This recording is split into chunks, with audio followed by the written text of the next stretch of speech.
Assalamualaikum warahmatullahi wabarakatuh. Kepada Dewan Juri yang saya hormati dan teman-teman yang saya cintai, perkenalkan, nama saya Zalfa Duratul Hikmah. Berdirinya saya di sini akan menceritakan cerita rakyat di Pamarayan, di Damsik dan Nyejarah, asal-usul penghuni sungai di Pamarayan. Penasaran gak teman-teman sama ceritanya? Kalau penasaran, dengerin ya. Pada zaman dahulu, ada seorang raja yang sangat sakti mandraguna. Beliau adalah raja penghuni sungai yang berbeda alam dengan manusia.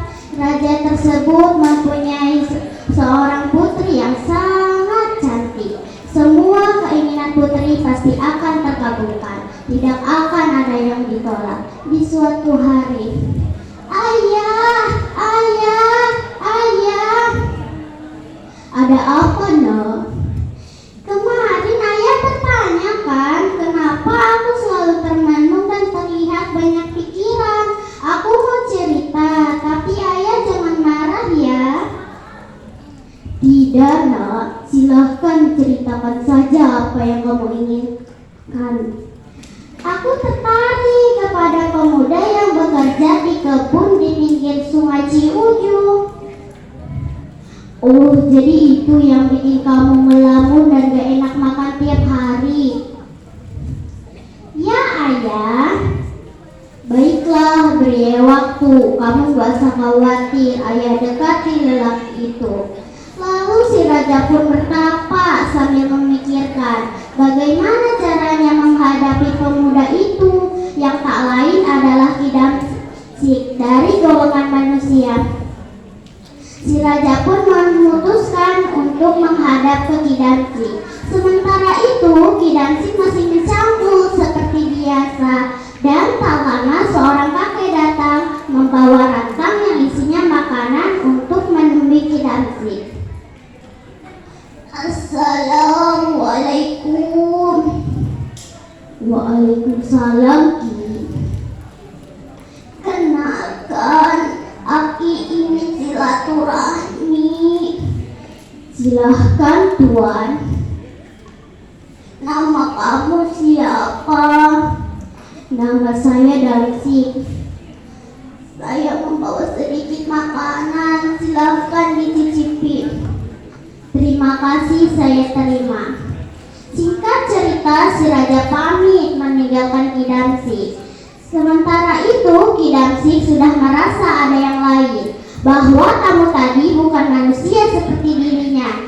Dan ternyata dari tadi si raja melihat bahwa makanannya tidak dimakan. Dan si raja datang lagi berwujud seperti kakek tadi, dan datang lagi berwujud seperti manusia biasa yang membawa rantang yang isinya makanan untuk menemui Ki Damsik. Assalamualaikum. Waalaikumsalam, Ki. Dari situ Ki Damsik berhenti mencangkul. Ada apa di sana? Sudah 2 kali ke tempat saya. Ya, kami sedang semangat sedekah. Kami ingin makanan ini dimakan oleh kamu. Ya, Ki, simpan saja makanannya di saung. Mendengar jawaban seperti itu, si aki-aki mengerutkan keningnya. Nak, sebenarnya kamu punya maksud apa sampai makanan yang Aki kirim kemarin tidak dimakan? Makanan yang Aki kirim kemarin tidak dimakan karena saya sedang tirakat. Sedang tidak ada makanan yang saya makan. Kalau tirakat itu pekerjaan siapa? Pekerjaan para wali. Kalau pekerjaan para wali mesti ada aturannya. Memang ada, Ki, tidak serta-merta saya kerjakan tanpa ada maksud dan tujuannya. Kalau aturannya seperti apa?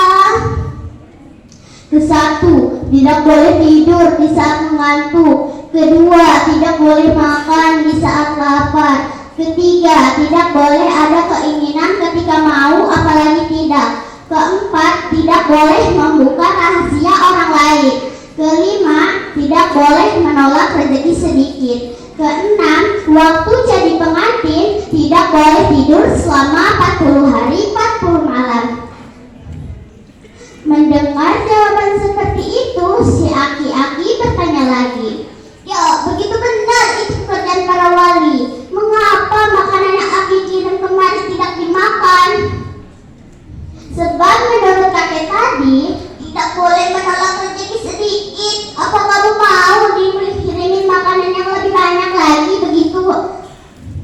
Mendengar ucapan si kakek tadi, Ki Damsyik termenung dalam pikirannya.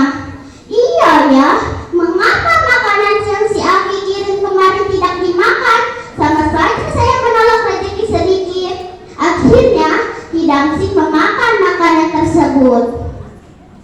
Dan Ki Damsyik bertanya lagi, Kek, sebenarnya Aki punya maksud apa sampai makanan yang Aki kirim kemari sampai 2 kali ke tempat saya? Nah, Aki datang kembali sebenarnya ingin minta tolong sebab anak perempuan Aki menangis terus ingin berumah tangga dengan Kisana. Mendengar ucapan seperti itu, Ki Damsyik kaget. Wah Ki, sepertinya permintaan Aki tidak bisa saya kabulkan. Aki mohon nak, mau sehari atau 2 hari, tolong laksanakan saja. Ki, saya menolak karena Aki bangsa apa? Aki mohon nak, mau 2 hari atau 3 hari, tolong laksanakan saja. Dari cerita tersebut, si Aki tetap memaksa, Ki Damsyik tetap menolak, yang akhirnya terjadilah pertarungan hebat.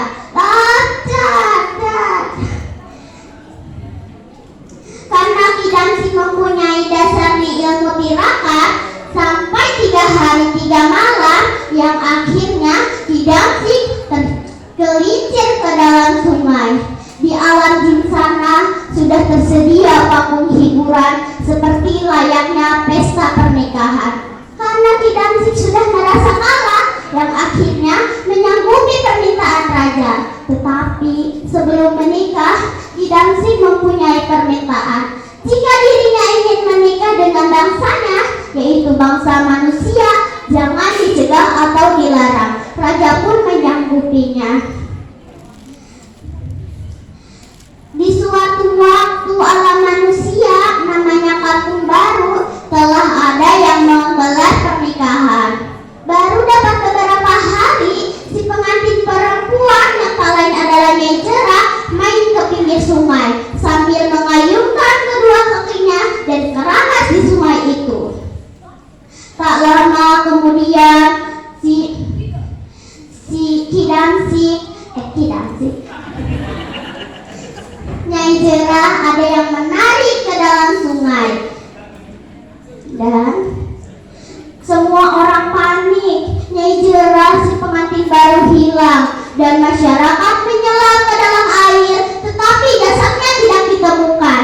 Yang akhirnya jasadnya ditemukan, timbul tenggelam sampai 3 kali.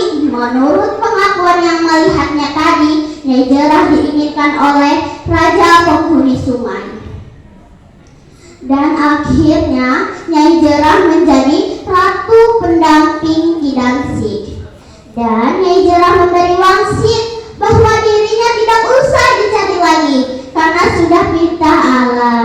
Begitu teman-teman, bagaimana ceritanya? Bagus tidak? Pesan moral dari cerita ini, tidak boleh melanggar peraturan